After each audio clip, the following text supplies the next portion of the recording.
Hello everyone, welcome to teaching made easy. आज हम discuss करने वाले हैं शैक्षिक मनोविज्ञान।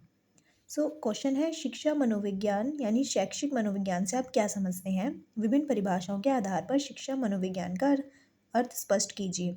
मनोविज्ञान तथा शिक्षा एवं मनोविज्ञान के मध्य संबंध स्पष्ट कीजिए। शैक्षिक मनोविज्ञान का अर्थ एवं परिभाषाएं। शैक्षिक मनोविज्ञान अथवा शिक्षा मनोविज्ञान का अर्थ स्पष्ट करने के लिए शिक्षा तथा मनोविज्ञान दोनों का अर्थ समझ लेना आवश्यक है। यहाँ शिक्षा का अर्थ दिया हुआ है, मीनिंग ऑफ एजुकेशन। शिक्षा वास्तव में एक जटिल तथा बहुपक्षीय प्रक्रिया है। शिक्षा के माध्यम से व्यक्ति की निहित शक्तियों एवं क्षमताओं का विकास होता है। शिक्षा के ही द्वारा मनुष्य प्राणी से इंसान या सामाजिक प्राणी बनता है।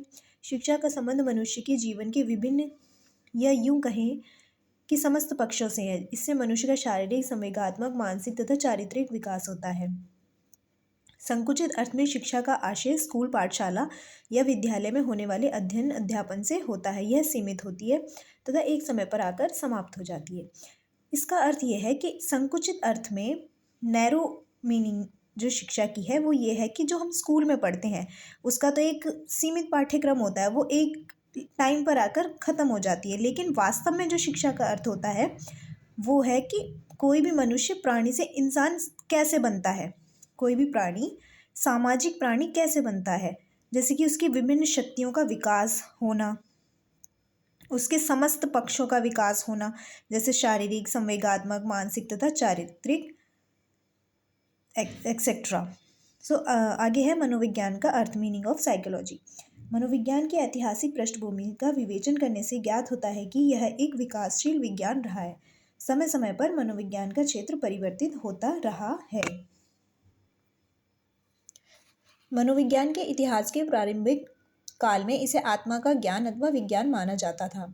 इसके बाद इस अर्थ को पूर्ण रूप से त्याग कर मनोविज्ञान को मन के विज्ञान के रूप में स्वीकार किया जाने लगा।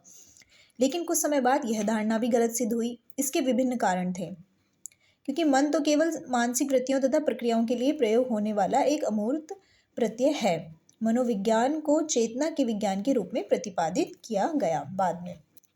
ठीक है, जे.बी. वाटसन क्या कहते हैं? वाटसन ने मनोविज्ञान की परिभाषा इन शब्दों में प्रतिपादित की है: एक ऐसा मनोविज्ञान लिखना संभव है जिसकी व्यवहार के विज्ञान के रूप में परिभाषा की जा सके।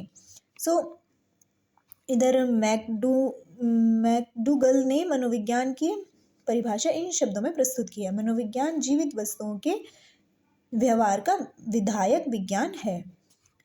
नेक्स्ट है शिक्षा मनोविज्ञान का अर्थ।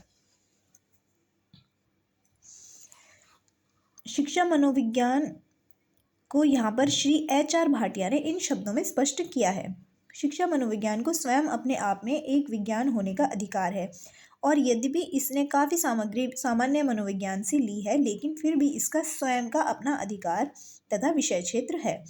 एक स्वतंत्र विज्ञान के रूप में यह कहा जा सकता है कि शिक्षा मनोविज्ञान वास्तव में शिक्षा से संबंधित मनोविज्ञान है।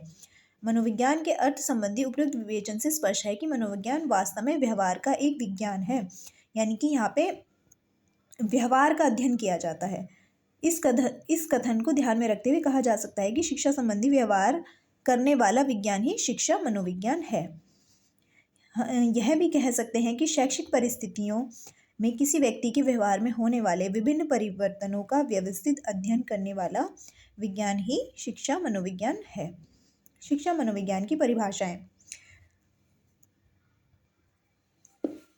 विलियम क्लार्क ट्रो ने स्पष्ट किया है कि मनोवैज्ञानिक दृष्टिकोण से शिक्षा से संबंधित स्थितियों या परिस्थितियों का किया गया अध्ययन ही शिक्षा मनोविज्ञान है। ट्रो के शब्दों में शिक्षा मनोविज्ञान शैक्षिक परिस्थितियों का मनोवैज्ञानिक दृष्टिकोण से अध्ययन है। दूसरा है क्रो तथा क्रो ने शिक्षा मनोविज्ञान का अर्थ स्पष्ट करते हुए कहा है कि इसका सीधा संबंध सीखने की प्रक्रिया से है।